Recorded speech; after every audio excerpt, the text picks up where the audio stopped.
ಮಾನ್ಯ ಅಧ್ಯಕ್ಷರೇ, ನನ್ನ ಚುಕ್ಕೆ ಗುರುತಿನ ಪ್ರಶ್ನೆ ಸಂಖ್ಯೆ 827 ಮಾನ್ಯ ಬೃಹತ್ ಮತ್ತು ಮಧ್ಯಮ ಕೈಗಾರಿಕೆ ಮೂಲ ಸೌಲಭ್ಯ ಅಭಿವೃದ್ಧಿ ಸಚಿವರಿಗೆ.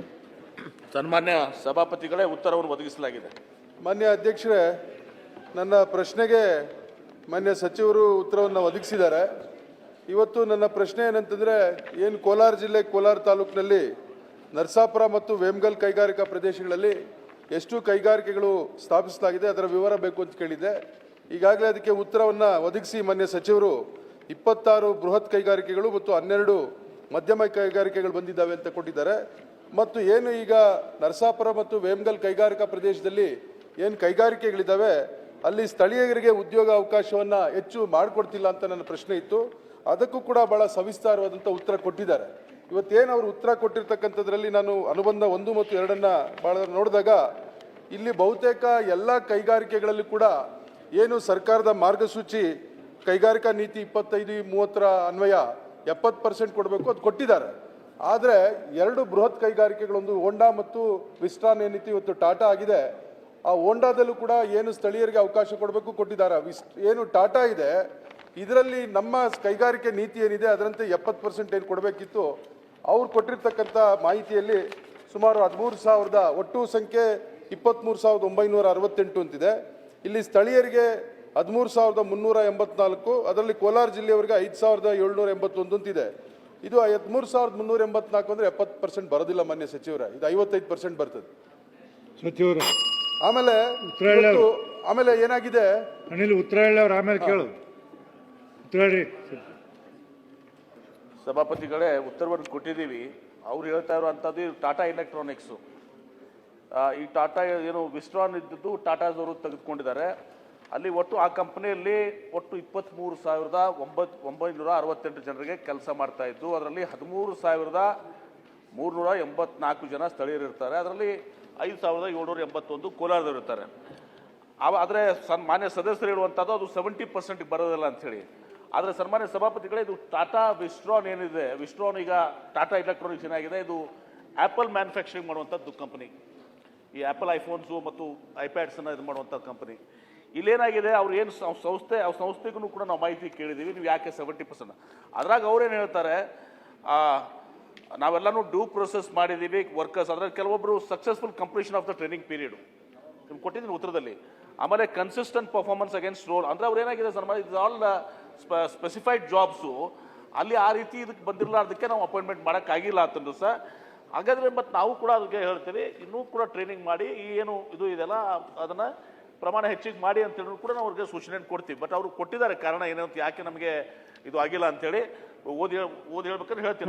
ಬೇಡ್ರಿ ಕೊಟ್ಟಿಲ್ಲ, ಇನ್ಸ್ಟ್ರಕ್ಷನ್ಸ್ ಕೊಡ್ತೀವಿ. ಇನ್ನು ಟ್ರೈನಿಂಗ್ ಮಾಡುವಂಥದ್ದು ಇದು ಮಾಡಿ ಯಾವ ಎಂಪ್ಲಾಯಬಲ್ ಆಗಲಿಕ್ಕೆ ಏನು ಮಾಡಬೇಕು ಅದ್ರ ಕ್ರಮ ಕೈಗೊಳ್ಳಿ ಅಂತ ಹೇಳ್ತೀವಿ ಮಾನ್ಯ. ಆದರೆ ಅಲ್ಲಿ ಏನು ಸ್ಥಳೀಯರಿಗೆ ಉದ್ಯೋಗ ಕೊಡ್ತಾ ಇದ್ದಾರೆ ಇದೆಲ್ಲವೂ ಕೂಡ ಕಂಪನಿ ಅಪಾಯಿಂಟ್ಮೆಂಟ್ ಕೊಡ್ತಾ ಇಲ್ಲ. ಅವರು ಏನು ಕಾಂಟ್ರಾಕ್ಟ್ ಮೇಲೆ ತಗೊಳ್ತಾ ಇದ್ದಾರೆ, ಕಾಂಟ್ರಾಕ್ಟ್ ಮೇಲೆ ತೆಗೆದುಕೊಳ್ತಾ ಇದ್ದಾರೆ.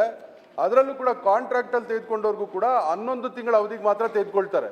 11 ತಿಂಗಳ ಅವಧಿಗೆ ತೆಗೆದುಕೊಂಡು ಅದನ್ನು 3 ವರ್ಷ ಕಾಲ ಕೊಟ್ಟು ಮತ್ತು 3 ವರ್ಷ ಆದಮೇಲೆ ಅವ್ರನ್ನ ಕಂಪ್ಲೀಟಾಗಿ ತೆಗೆದುಬಿಡ್ತಿದ್ದಾರೆ. ಈಗ ಅವ್ನು 3 ವರ್ಷ ಅಲ್ಲಿ ಉದ್ಯೋಗ ಮಾಡಿ ಅವನನ್ನು ಉದ್ಯೋಗದಿಂದ ತೆಗೆದ್ರೆ ಮತ್ತೆ ಅವ್ನು ಎಲ್ಲಿ ಹೋಗ್ಬೇಕು ಅಂತ ಅವನಿಗೆ ಇವತ್ತೆಲ್ಲ ಬೀದಿಗೆ ಬಿದ್ದಿದ್ದಾರೆ. ಹಂಗಾಗಿ ಇವತ್ತೇನು 11 ತಿಂಗಳು 3 ವರ್ಷ ಕೊಡ್ತಾರೆ. ಇವತ್ತು ಹೋಂಡಾ ಕಂಪನಿಯಲ್ಲಿ ಕೂಡ ತಗೊಳ್ತಾ ಇದ್ದಾರೆ. ಆದರೆ ಹೋಂಡಾ ಕಂಪನಿಯಲ್ಲಿ ಆ ರೀತಿ ಮಾಡ್ತಿಲ್ಲ. ಅವರು 3 ವರ್ಷ ಅಲ್ಲ 10 ವರ್ಷ 12 ವರ್ಷ ಕೆಲಸ ಮಾಡಿರೋರು ಇದ್ದಾರೆ. ಅದಾದ್ಮೇಲೆ 10 ವರ್ಷ 12 ವರ್ಷ ಆದ್ಮೇಲೆ ಅವರ ಸರ್ವಿಸ್ ನೋಡಿಕೊಂಡು ಅವರ ಪರ್ಫಾರ್ಮೆನ್ಸ್ ನೋಡಿಕೊಂಡು ಅವ್ರಿಗೆ ಕಂಪನಿ ಅಪಾಯಿಂಟ್ಮೆಂಟ್ ಕೊಡ್ತಾ ಇದ್ದಾರೆ. ಇವ್ರು ಕಂಪನಿ ಅಪಾಯಿಂಟ್ಮೆಂಟು ಕೊಡ್ತಾ ಇಲ್ಲ, ಕಾಂಟ್ರಾಕ್ಟ್ ಅಲ್ಲಿ ತೆಗೆದುಕೊಂಡವ್ರಿಗೂ ಕೂಡ 3 ವರ್ಷ ಕಾಲ ತೆಗೆದುಕೊಂಡು ಮತ್ತೆ ತೆಗೆದು ಬಿಡ್ತಿದ್ದಾರೆ. ಸನ್ಮಾನ್ಯ ಸ್ವಲ್ಪ ಮಾಹಿತಿ ಕೊಡ್ತೇನೆ.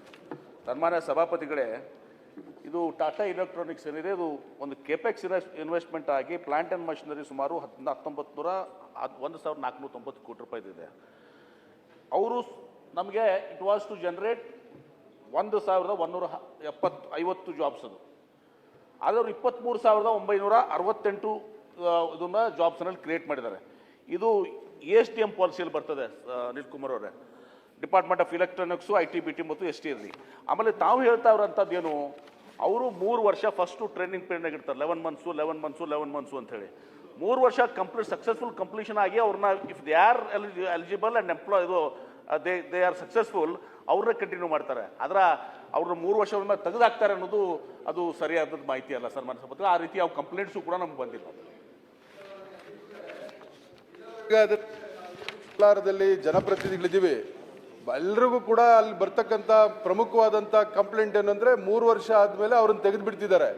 ನಾವು ಯಾರೇ ಜನಪ್ರತಿನಿಧಿಗಳಿದ್ರು ಕೂಡ ಅವರನ್ನ ಕಾಂಟ್ಯಾಕ್ಟ್ ಮಾಡಿ ಅವ್ರಿಗೆ ಉದ್ಯೋಗ ಯಾಕೆ ಇವರನ್ನ 3 ವರ್ಷ ಆದ್ಮೇಲೆ ತೆಗೆದಿದ್ದೀರಿ, ಇವರಿಗೆ ಮತ್ತೆ ನಾವೇನು ಕಂಪನಿ ಅಪಾಯಿಂಟ್ಮೆಂಟ್ ಮತ್ತೆ ಕೊಡಿ ಅಂತ ಕೂಡ ಕೇಳ್ತಿಲ್ಲ. ಅವ್ರಿಗೆ ಮತ್ತೆ ಬೇಕಾದ್ರೆ 11 ತಿಂಗಳ ಏನು ಅವರ ಟರ್ಮ್ಸ್ ಅಂಡ್ ಕಂಡೀಷನ್ಸ್ ಇದೆ ಅದನ್ನೇ ಕೂಡ ಕಂಟಿನ್ಯೂ ಮಾಡ್ಬೋದು. 3 ವರ್ಷ ಆದ್ಮೇಲೆ ಕಂಪ್ಲೀಟ್ ತೆಗೆದು ಬಿಡ್ತಿದ್ದಾರೆ. ಅವ್ರ ಪರ್ಫಾರ್ಮೆನ್ಸು ನೋಡ್ತಿಲ್ಲ, ಏನು ನೋಡ್ತಿಲ್ಲ, ಮತ್ತೆ ಅವ್ರು ಯಾಕೆ ಅವ್ರು ಮತ್ತೆ ಎಲ್ಲಿ ಹೋಗ್ಬೇಕು ಅಂತ ಗೊತ್ತಾಗ್ತಿಲ್ಲ. ಈಗ ಏನು ಅವರ ಟರ್ಮ್ಸ್ ಅಂಡ್ ಕಂಡೀಷನ್ಸ್ ಇದೆ, ಯಾವ ರೀತಿ 11 ತಿಂಗಳು ತೆಗೆದುಕೊಳ್ತಾ ಇದ್ರೆ 3 ವರ್ಷ ತೆಗೆದುಕೊಳ್ತಾರೋ ಅದೇ ರೀತಿನೇ ತೆಗೆದುಕೊಳ್ಳಿ, ತೊಂದರೆ ಇಲ್ಲ. ಸನ್ಮಾನ್ಯ ಸಭಾಪತಿಗಳೇ, ಒಂದೇದ್ದು ಆ ಕಾಂಟ್ರಾಕ್ಟ್ ಕನ್ಕ್ಲೂಷನ್ ಮಾಡಿದ್ರೆ ಅದು ಡಿಸ್ಮಿಸಲ್ ಅಲ್ಲ. ಅದು ಏನ್ರಿ, ಅದು ಕಾಂಟ್ರಾಕ್ಟ್ ಟರ್ಮ್ಸ್ ನಲ್ಲಿ ಅವ್ರಿಗೆ 3 ವರ್ಷ ಇರ್ತದೆ, ಅಗ್ರೀಡ್ ಟರ್ಮ್ಸ್ ಇರ್ತದೆ, ಆದ್ಮೇಲೆ ಇದು ಮಾಡ್ತಾರೆ. ಆಮೇಲೆ ತಾವು ಒಂದು ಗಮನಿಸಬೇಕು, ಯಾಕಂದ್ರೆ ಇದು ಆಲ್ ಇನ್ವೆಸ್ಟ್ಮೆಂಟ್ಸ್ ಇದು ಬರುವಂತದ್ದು ಬಹಳ ಪ್ರೆಸ್ಟಿಜಿಯಸ್ ಇನ್ವೆಸ್ಟ್ಮೆಂಟ್ಸು. ESDM ಪಾಲಿಸಿ ಪ್ರಕಾರ ಅವರು ನಮ್ಗೆ ಏನದು ನಮಗೆ ಆಕ್ಚುಲಿ 1150 ಜಾಬ್ಸ್ ಕೊಡ್ಬೇಕು ನಮಗೆ. ಅವ್ರು ಕೊಡ್ತಾ ಇರುವಂತದ್ದು ಕ್ರಿಯೇಟ್ ಮಾಡೋದು 23,968. ಇದು ESDM policy monitored by electronics, IT and BT department. So Anil Kumar ಅವರು ಈಗ ದೇ ಆರ್ ಬಿಯಾಂಡ್ ದಟ್. ಜಾಸ್ತಿ ನಮಗೆ ಏನು ನಮಗೆ ಪ್ರಿಸ್ಕ್ರೈಬ್ಡ್ ಏನು ಅವ್ರಿಗೆ ಎಂಪ್ಲಾಯ್ಮೆಂಟ್ ಕೊಡಬೇಕು ಅಂತ ನಮಗಿದೆ ಅಲ್ಲ, ಅದಕ್ಕಿಂತ ಬಹಳಷ್ಟು ದೊಡ್ಡದಿದೆ. ಏನಾದರೂ ಇದ್ರೆ will call them and employable ಮಾಡೋಕ್ಕೆ ಏನಾದರೂ ಸ್ವಲ್ಪ ಪ್ರಾಬ್ಲಮ್ ಆಗ್ತದೆ, ಅದು ಸೆಟಲ್ ಮಾಡೋಣ ಅಂತೆ. ಆದರೆ ಅದನ್ನ ಕಾಂಟ್ರಾಕ್ಚುಯಲ್ ಪೀರಿಯಡ್ನಲ್ಲಿ 3 ವರ್ಷ ಆದ್ಮೇಲೆ ತೆಗೆದಾಕ್ತಾ ಇರೋದು ಅದು that is not the right thing sir. ಸರಿ, ರಮೇಶ್ ಬಾಬು. ಮಾನ್ಯ ಸಭಾಪತಿಗಳೇ,